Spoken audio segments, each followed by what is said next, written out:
Welcome to CF 2.0 Geek Out, where we deep dive into ClickFunnels 2.0 and how to use it to grow your funnel building business. Hey, I'm Susan. And I'm Andrea. Come along with us as we learn and discover how to use the new ClickFunnels and how to make it bend to our will.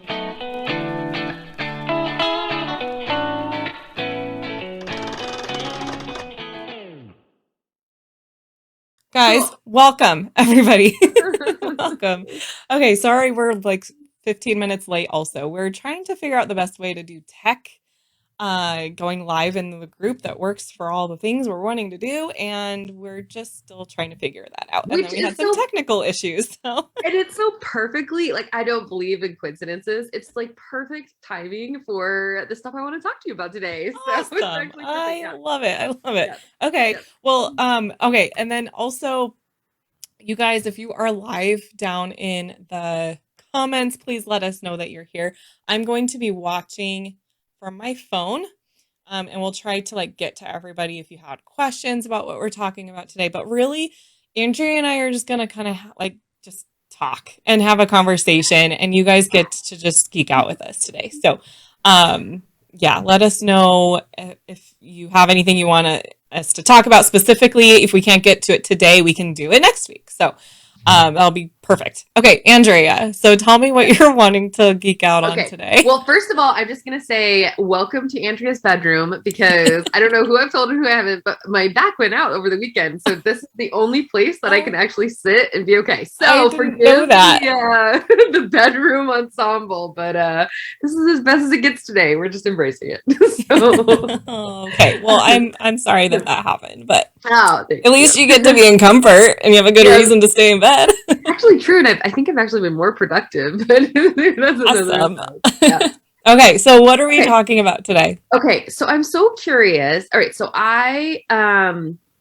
as I've been talking to all my clients about 2.0, right? We're having to make some really big decisions, and I know you and I have already chatted about a couple of them, right?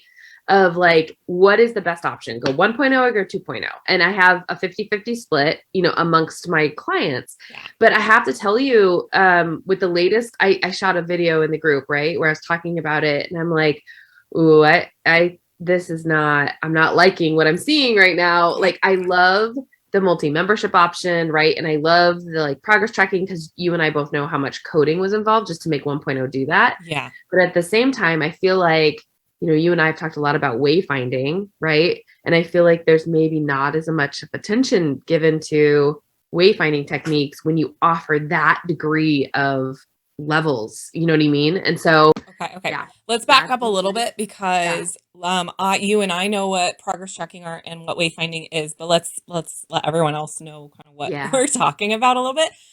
So progress tracking is what you would typically be you'd be familiar with it if you've gone into any other platform for courses, where, and even to a degree in 1.0 of ClickFunnels, where as somebody is completing a lesson, it gives them a little check mark, okay, you have completed this. In ClickFunnels 1.0, it has been really crappy to use because it's based off of time. So if you've ever built a membership area inside of ClickFunnels, you may have seen that you could adjust how long does a person need to be on this lesson for it to be considered complete. And it's really hard to use that as a way of telling when someone is complete or not, because some people might just leave it open and walk away. Some people might take longer. So it's really not a great way of tracking that.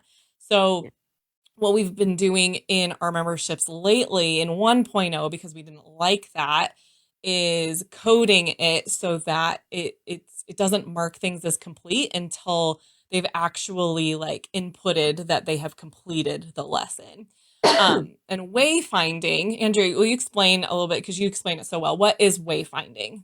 Yeah. So you can think of wayfinding so I'll use the story of, I grew up in Colorado. And so in Colorado, we do cross-country skiing a lot.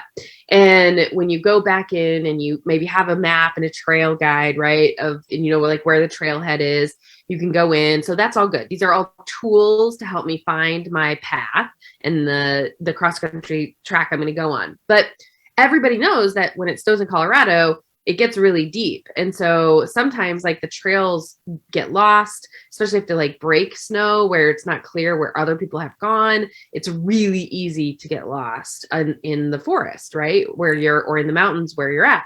So what they do is they put high up on the tree, right? So it doesn't get covered by snow. They put different symbols that align with the symbols on the map, the trail map that you're looking at, right? So when I'm cross-country skiing, I'm just looking for these symbols on the tree, right? And those symbols then help me know like, oh, okay, this is my path. This is where I want to go and how I get there. Those are one of the best examples I can think of when I say wayfinding. It tells me where am I at, where am I going to go, and where have I been? In technology language, there's tons of different ways that we can do wayfinding, but one of the most common ones is what we call breadcrumbs. So like at the top, you see like, okay, I've gone to like this, and I can click back, right? Or navigation, where it's like highlighted and it tells me where I'm at. Those are all parts of wayfinding and user experience. Okay, awesome. So back to what we were talking about, what you were talking about is that 1.0, it doesn't have that in it. And 2.0, you're also finding that it's going to be a little bit tricky with what you know so far, right? To do the wayfinding part of that because of the different, are you saying because of the different like layers, like the different levels of like, you have to click in here and then it takes you to here and then you click on this and it takes you into this. So yeah, and tell us a little bit more about that, I guess. Yeah. So I think Dan's video too, if anybody hasn't seen it, you should look at that. Cause I do think that what we're seeing in 1.0 or in 2.0 so far isn't actually the full release. Right. Yeah. But I think, so one of the challenges that we have in 1.0 is there's not multi-levels, right? You have, as you well know, Susan, it's, you have your sections and your lessons, and that's pretty much it in terms of the hard-wired, hard-coded hierarchy, right? Yeah, it's like you're in one space and then the things open and collapse, but it's all in one space. Right. Versus now it seems like they've given us infinite number of spaces, right? So we could have like a course that then has a lesson or a section that then has a lesson that then has a sub lesson that then has another sub lesson, right? Which is awesome in terms of giving us options. But when that happens, if you don't have a good way of wayfinding, like telling the customer where have they been, where are they at, and where are they going, then it's like me going back into my cross-country skiing analogy. I now have 100 trails that I could possibly go on in a forest that's like gazillion miles big, and I have no map and no guides on trees, and I have no ability to be able to navigate. So it sounds like hopefully they provide some way of being able to make that a little bit easier on people.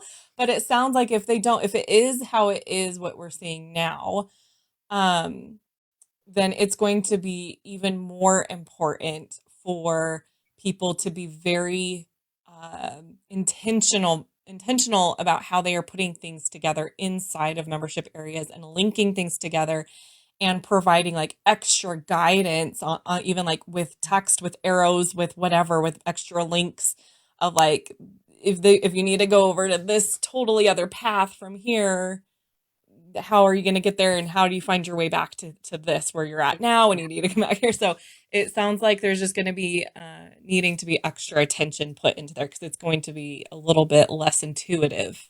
Absolutely. Yeah. I think you're spot on there, Susan. Yeah. Okay. And especially like what you're talking about of, deep linking, hopefully that's in there, right? Yeah. We know how to, thanks to Dan, like we know how to do that in 1.0, but yeah, in 2.0, how we navigate that deep linking is going to be really critical. Yeah.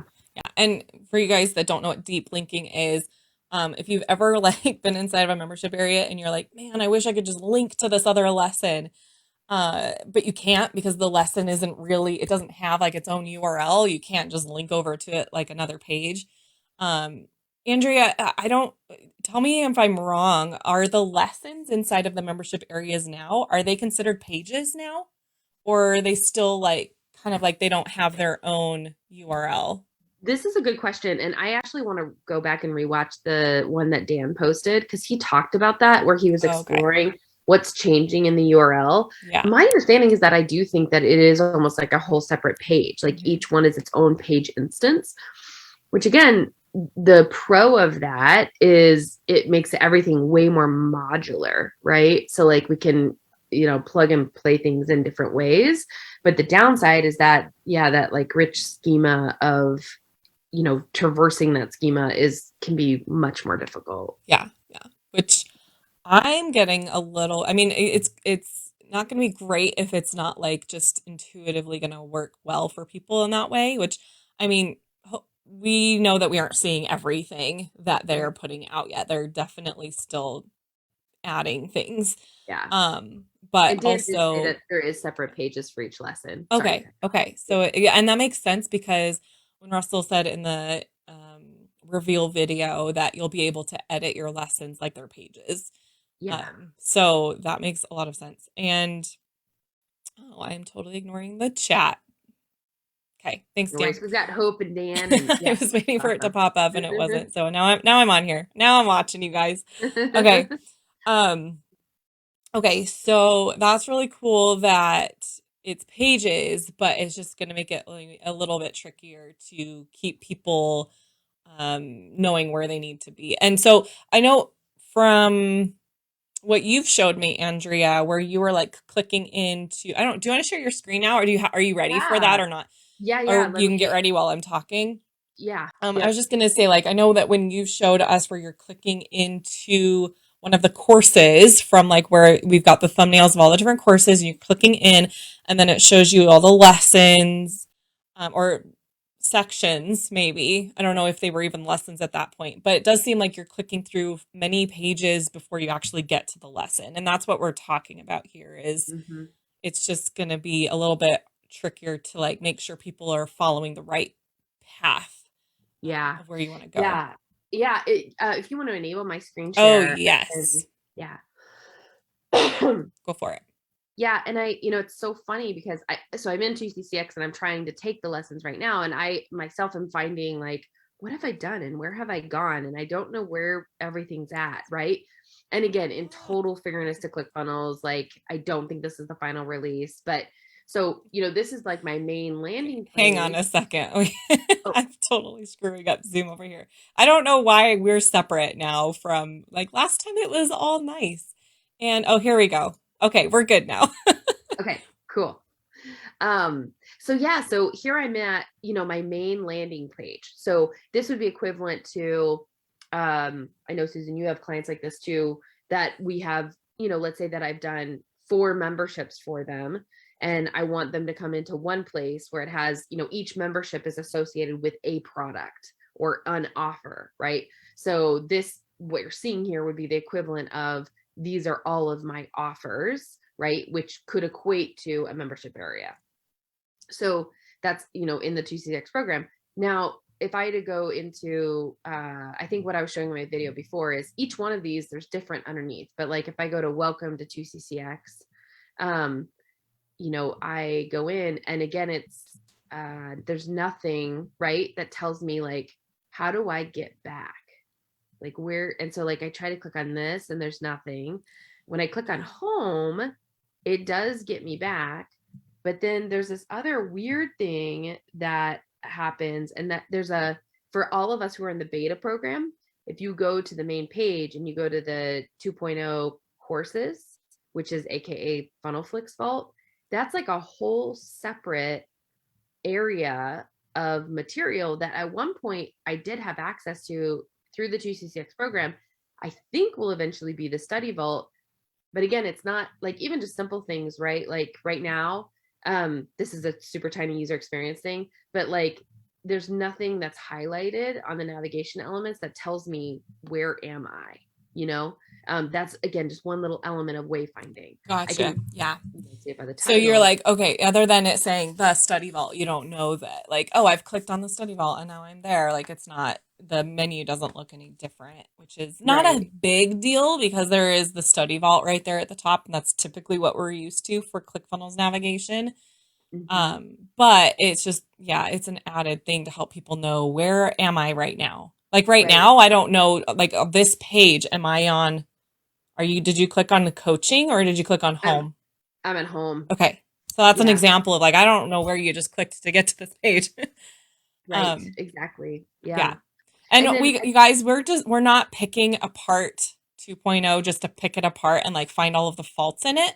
yeah, But hopefully you're able to like take away some things that like when you do start using 2.0, find ways, like get creative in finding ways to solve these problems that if they haven't fixed this by time we are actually in there building stuff. right. Yeah. Well, and I think, Susan, you and I, have come together with a mutual love of making that customer experience or, the user experience really good. And we know that there's probably going to be a little bit of code and a little bit of, expert knowledge in order to do that. And I think that's why, again, if anybody isn't watching, I think what Dan Havey's doing in terms of like breaking down the elements, because if you know the elements, then you know how to manipulate them to make a better user experience. But yeah, you're so right in that, like, the intention is not to break down 2.0, and there's no navigation, which we know we saw in the video that Dan shared, but it's such a big deal. Like I'm in this expert track right now, right? So even last night I'm watching videos and I'm like, okay, which one was I on? I'm like, here, I'm like, okay, I see the expert track. I know I'm in Ignite. Again, like I'm now 3 levels deep, right? Now I'm 4 levels deep. And I'm like, okay, I think I'm here, but I'm not 100% sure. So, it's like, and then I'm like 6 levels deep now, like it's pretty, again, I love that they've offered now the ability to do these multi-levels because I think it opens up possibilities, right? It takes away a constraint, which is amazing. It definitely looks like people could easily get carried away with how much they're all putting into everything. Yes. It's like funnel level inception of like yes, too many. exactly. Where am I?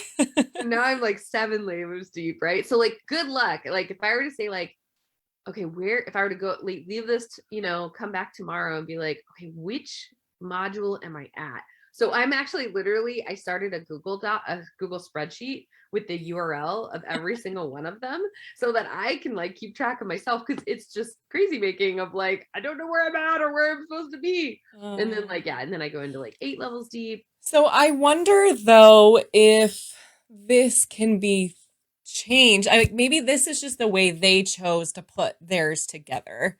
Right. But because like I'm still crossing my fingers and hoping that a lot of this stuff will be elements that we're just dropping in on the page. Like go back to the lessons that you were just on where it was listing out the lesson.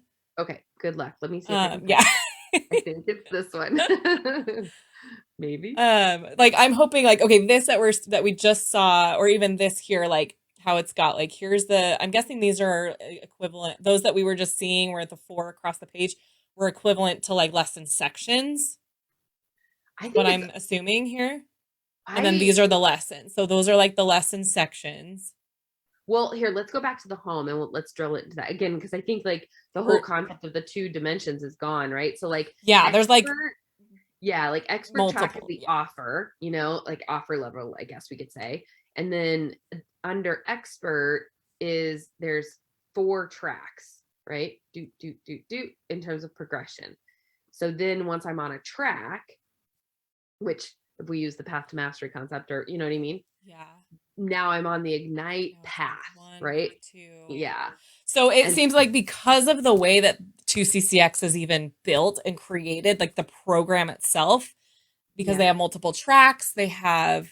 I mean, it's a year-long program, right? Yeah, yeah. So it kind of makes sense that they're going to have all this from the perspective of like, why did they choose all these different pages? That kind of makes sense.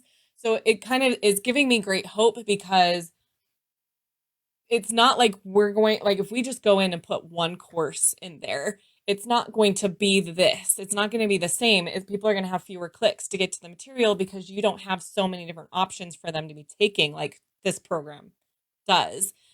Right. And it seems like you can pretty much have this be an infinite number of levels, because you're just linking to the next page, and the way that the next page is built is showing like the lesson sections is what I'm going to call them for now. And then you click and go to the lessons themselves. And so it seems like they maybe got a little crazy with how they put them on so many different pages. And when I'm going into 2.0, my goal is to see if, like, fewer pages the better. Yeah. And so what I'm seeing here where they have month one and then you click on month one and then it takes you into, I think the next page is those four, right? The four Yeah. So if across. I go into And the then, get started. yeah. And so I'm wondering if there'd be a better way of building out that page where it's Mhm. like month one, and then you have these, and then under here, basically take this that we're seeing here and duplicate it, and it's month two, and then you have the month two stuff, and get rid of that last page that we were on, like Yeah. completely. Like you don't Yeah. even need the last page that we were on, and we just have everything kind of listed out on Yeah. one page. Yeah. Seems like it would be a better option to me. I 100% agree. But I think what you just articulated, Susan, what it means for you and I as designers and builders of these systems is that we are going to have some kind of like master spreadsheet to know what level these are actually at on the ClickFunnels system. Yeah. And then what's the view like, right? So like in, in like old school tech talk, we used to have, you have like the data model and then you have like the view model. Yeah. And we're going to have to be really familiar with what's the best way to structure the data model and you know what I mean, and then manipulate the view model. Yeah. I mean, I love the simplicity of the 1.0 model where you have membership area, lesson sections, lessons. So Yep. it's basically you have three levels.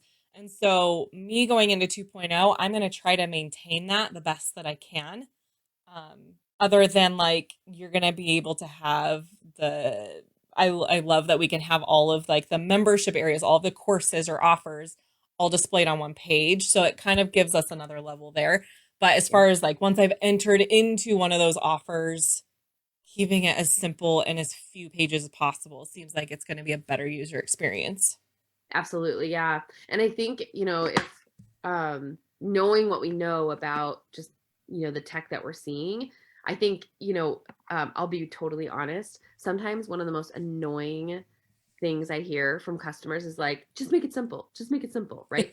And the reason I get annoyed is not because I disagree, right? Like I 100% agree. Yes, like simple is better. But I think people completely underestimate that getting too simple is hard. You know what I mean? Yes. Like, because I used to think of it like an equation, right? Where it's like, you are taking on the complexity or your customers are taking on the complexity, but complexity is still there, period.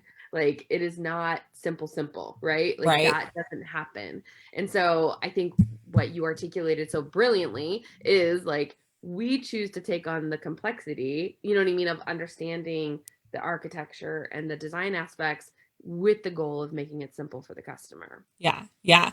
I mean, I see the potential of like they've made it simpler for just the average person that wants to come in and build it themselves to just Yeah. come in, build it. It looks like what people typically want it to look like. They don't need a coder. They just want like base as is. Um, but from the perspective of like the user experience side and making it a better journey for people to like a path to follow, they're going to definitely need to put more thought into it. And that's where like those of us that are building our businesses around like that's part of our service is like building these things for people and like helping them to strategize. Like that is where that's going to be necessary is because they're not going to they don't know how it works, like what you were just saying. Like we're going to need to know on a deep level of how the structure works, what the best setup is going to be. And I think that what I'm seeing here with what they have so far, they're almost like hyper organizing it. Yeah. Like they're organizing it to a fault. Where Yeah. it's like too many chunks all broken out. But who knows what they're doing. I mean, I'm not saying that it's bad Yeah. what they've done because of the type of program that it is, but it does seem like you said you were getting kind of lost and forgetting where you were at. Yeah. I think it's interesting that, because it's like, what would I rather have ClickFunnels do, right? Like, I personally would rather them give me a whole host of options of what I can do and then let me do my thing Yeah. with my clients, Yeah. right? So I still do like the direction they went in terms of I feel like it gives us like how many hours upon hours have we spent trying to figure out how do we make the 1.0 experience look like it has 4 levels or 3 levels or 2 levels or 1 level, right? Dan, if you're on here, you can drop in a number of hours you've Yeah, spent in the exactly. Because comments. our hours, like Dan is like tenfold, right? Like, yeah. So exactly. That's why I'm excited, is because it looks like they've given us so much freedom that we are going to be able to design it however we want to. If we want it to be like this and have it be super organized and page and then page and then page, we can make it that way. But I think that we're going to be able to utilize, just based on knowing that we're using a page editor to create all this stuff, we can make it look any way that we want to. Fingers crossed. We like, just seriously, like, I feel like there's gonna be no limits essentially as far as design goes and like linking things together. I think that, and then I don't know if you caught this, Dan in the comments, he said deep linking and internal linking will be possible because each page has its own URL. Each lesson is essentially going to have its own URL. So it'll be really easy to link to things that you want people to go to if it's like kind of, if you're wanting them to go to it like kind of out of order. There's rarely a situation where you want that to happen, but like I'm building a membership area right now for a client where we like wanted to be able to refer back to a previous lesson over and over because it was like a mindset thing. Like, oh, go back to this lesson and refer to it if you're having trouble. Like that was kind of the thing. And so before it was, you needed coding to be able to grab that lesson and link to it. Yeah. So that's, And he did make a note that, the previous and next and the breadcrumbs will be more difficult. And I think we actually, so anybody who grew up when iTunes first became a thing, right? Do you remember iTunes when it first, like first desktop? I was never a user, but I do remember when it came out. Yeah. So if anybody remembers the very first instance of iTunes, right? They had a breadcrumbs problem because what they had is you would pull up the iTunes interface, right? And you can imagine, right? Like I'm in there, I'm exploring through music, right? And anybody who was in those first versions of iTunes, they had a serious problem because they tried to make the breadcrumbs initially what the journey of the customer was, right? So it would just simply reflect the path that I clicked on, right? That didn't work because I could click on a million paths and then like you only show 5 breadcrumbs and then yada yada, right? And the sequence of events didn't make sense in the data structure. So then they moved to a worse model where the breadcrumbs actually reflected the meta area where you were. So like if I went over to genres or I went over to an author, an artist or a particular type of music, it was a nightmare. And so I think, when Dan made the comment of like breadcrumbs are going to be harder, I think it's going to be similar to what iTunes felt in terms of now we have a million gazillion levels, you know what I mean, that where things can possibly be. Mm-hmm. So again, how do you provide good wayfinding, in that situation? Yeah.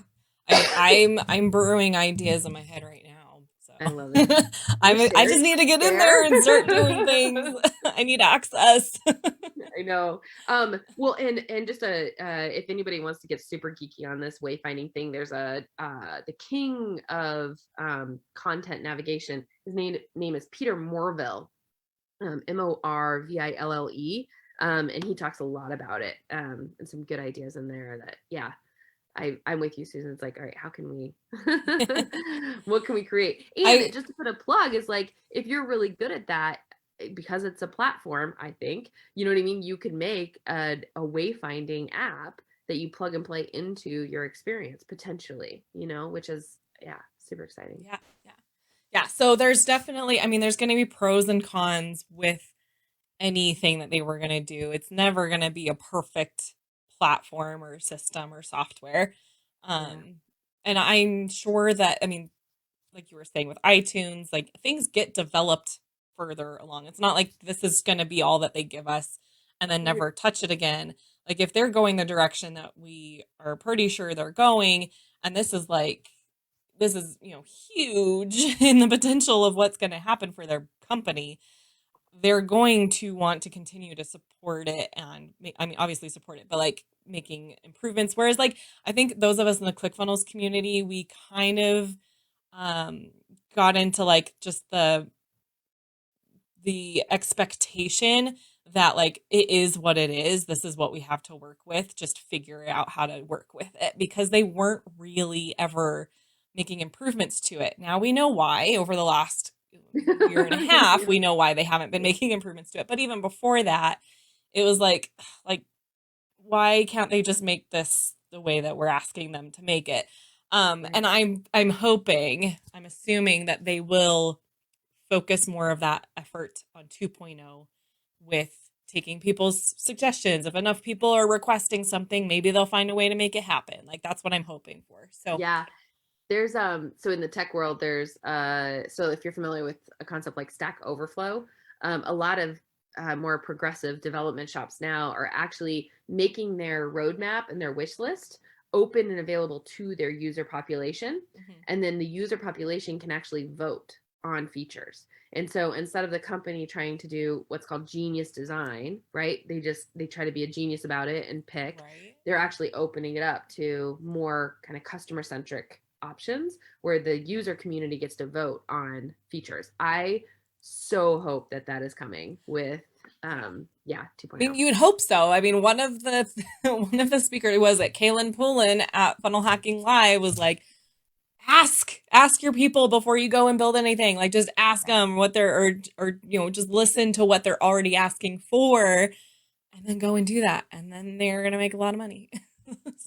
Yep. So true. Yep. So Okay. hopefully they take that advice. Yeah, go ahead. Yeah. Okay. I have one other thing I want to share, which I think again has big ramifications. So I don't know if you're getting them, Susan, but when they started to publish the new content in both the Study Vault and in the 2CCX program, we all started to get these emails. Okay. So whenever a content was updated, we got an email notification that the content was updated. Okay. Yeah. One con is that like when we're building, we don't want our customers to get notified every single change we make, right? Right. But one pro of what this suggests is, in the blogging world, we have this RSS concept, right? Like the RSS feed concept, that when there is an update or there is something new, we don't have to do a special nurture path campaign or automation like, hey, new stuff in the vault, right? Like it's potentially going to be able to have a push notification system, which is huge in terms of people being able to see what's new and what's fresh in the system. I mean, if we think of Facebook, right? Like what drives us back to Facebook? It's their push notification structure, right? Like we get a notification every single time there's an update on their platform. Yeah. So which makes us want to go to it like right then. Exactly. Like I gotta go check out what's new in there. Yeah. And so like you can see here, this is every single time they made an update on anything, we got these emails. Yeah, and I have not been getting the emails, by the way. So it must be just 2CCX that they're focusing on for that. Okay. Yeah. Or maybe, well, and what that also is interesting is that because you do have access to the Study Vault, right? I don't know. I only have access. I don't think I do. The only thing I've seen so far, and I haven't been in there for like a week though, is where the funnelology and challenges are listed out. Yes. So what's interesting, so you haven't got updates on those pages. So what's interesting is that maybe like the sections, you can also push, like turn on or off notifications. Like anyway, yeah. So notification system, like that also is just a game changer. Or I wonder if it's even like at a product offer level, like, oh, we're putting in Ignite Publishing. What are the lists or products that people have? Like, who are the people that we need to make sure know that this is in there? Right. Right. And obviously, like, there's going to have to, well, there isn't necessarily have to be a way. I'm thinking of like, of even showing it, because like you are going to have things displayed on yours that are not going to be displayed on mine. And so I'm sure they're going to have a way of like, show this only to these people that have, this product on that they've purchased, just like we are used to in 1.0. But also we know that they're going to have the ability to have things that are like one-click upsells on there too. So there must be a lot of control over like who's seeing what and what is, what emails are getting sent to what people based on the actual product. Yeah. Which is really exciting. It is. Yeah. And if that technology of the content notification, if notifications is connected to content changes, if that same technology is applied, because like right now when we build these learning experiences, there's usually a community of some sort, like a Facebook group and a nurture path, which is active campaign in my case, right? And I think you do the same in a lot of yours. So it's like, now if that notification system is actually attached to all three of those things, I mean, again, it's kind of like a game over, you know what I mean? Like bringing everybody back into the system, this one system. Yeah. And then we know that we're going to have texting capabilities in there. So you can have a text get sent out to people if you wanted to. Like, it's available. Having said that, I don't know if you have the same panic, but so I'm a big believer that I am very skeptical of systems that say they do everything. Because I think normally when systems say that, they might do everything, but they don't do it as well as systems who specialize. Yeah. Right. So that was kind of my issue with like follow-up funnels. I was like, of course they're not good at follow-up funnels. Like, how can you compete with like an active campaign that's their sole job in life is to be an autoresponder, Right. But now, like, I know we got really excited with the CRM, and Dan just shot a video about that CRM follow, and it's like super exciting. But I do have a little bit of like panic attacks when I'm talking to my clients because I feel like I'm like going against myself. You know what I mean? Of like, wait, I don't believe in the philosophy of all-in-one solution. Like, I don't think that that's really a thing. You know what I mean? But I'm like, but I can't deny what I'm hearing and seeing. Yeah. So do you have that when you're? Yeah, no, I do, because I've tried so many other platforms that are all-in-one platforms, and I always come back to ClickFunnels 1.0, even with all of its issues, because the other platforms are all failing in multiple areas. So it's like, okay, I know that ClickFunnels is great for funnels. I know ActiveCampaign is great for email. I know that Pay Kickstarter, ThriveCard is great for affiliate programs. And so those are my things that I'm going to use. And so the other platforms don't do any of those well at all, like the all-in-one platforms. They may do one of them well, but not really, not usually. Usually they're all mediocre in all of the areas, to be honest. So this is exciting because I think this is going to be actually like a contender of an actually decent all-in-one platform. I think so too. But I think the only thing that helps me feel comfortable with that solution is the platform play, right? So that people who are experts in that can be on the ClickFunnels platform, but it's not ClickFunnels who's an expert in funnels, not in autoresponders and affiliate stuff, right? Like they can, make room for the people who are experts and still be on the same platform. Have those little plugins and add-ons and apps and whatever they're calling them. One thought that I had, and I know we'll like kind of wrap up because I think we're beyond our 30 minutes, but one thought I had the other day is the marketplace that we've talked about, where like there's going to be a marketplace, speculatively that there's going to be like these add-ons that we're going to be able to purchase in the marketplace and add them on. My hesitancy with that, my hope is that it's not going to be like really expensive. My hesitancy comes in like, by time I like add on all the things that I want to add on to, like how much am I going to be paying like for all of this stuff? It's like the apps are only 99 cents, but then somehow my monthly Apple bill becomes like $200. Yeah. Like I have a $97 ClickFunnels account, but I've spent like $100 on all the add-ons that I need to put in there. Yeah. So well, I don't know about you, but like my monthly tech stack is like in the neighborhood of 1,500 to 2,000 at this moment in time. Like you'll be saving money. Yes. So there's at least some room for you've got some room for lowering your costs for sure. Yes. But all that to say, I mean, I think you're right in that it could quickly stack up, in this model for sure. Yeah. And I think it'll probably depend if it's open to whatever the developers want to do. Like there might be like one-time payments or monthly payments, and who knows what they're going to do. It might depend. So, okay. I think that does it for today. Who knows what we'll be talking about next week? We'll see what happens. We're still hoping that we get access to 2.0 sometime soon.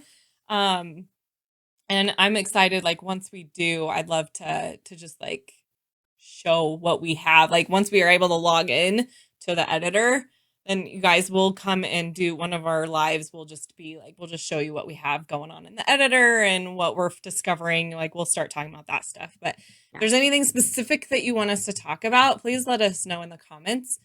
Because we will come and talk about whatever you are wanting us to. Right now, we're just talking about what we know. Yeah. And just a shout out too, because when Susan, when you and I first started doing this, like we want to make sure we're also, wherever we hear people talking about 2.0 or resources out there. So I have to give 2 shouts out. One, just, Dan continues to make just awesome videos about 2.0 and some predictions. Yeah. So thank you, Dan. And then I also, Molly, I listened to her live, where she was doing kind of like an over the shoulder. So another, good resource, just if, people are interested in kind of who's all talking about 2.0 and what are they saying. Those are 2 that I've seen so far. And Susan, have you had any more come across your desk? I haven't. I think those are the 2 that I've been seeing. Isn't that surprising? Stuff, right? Like the biggest things in sliced bread. Andrew, do you know, is Molly in this group? I invited her, but I don't know if she's in yet. I'm just going to tag her in the comments, you guys, because her name's a little funky. She spells her last name backwards on Facebook. So it's on Facebook, it's Molly with an E, Tisrod, but it's Dorst backwards. So I'm going to tag them both in the comments. If you guys need to go and follow Dan, and Molly's definitely talking about 2.0 stuff too. So you can go check out what she's got going on as well. She just got an award last night too. Yeah, really big one. Yeah, really big one. She's been awesome. Okay, I think that is everything for today. So thanks for joining us, and we'll be back next week.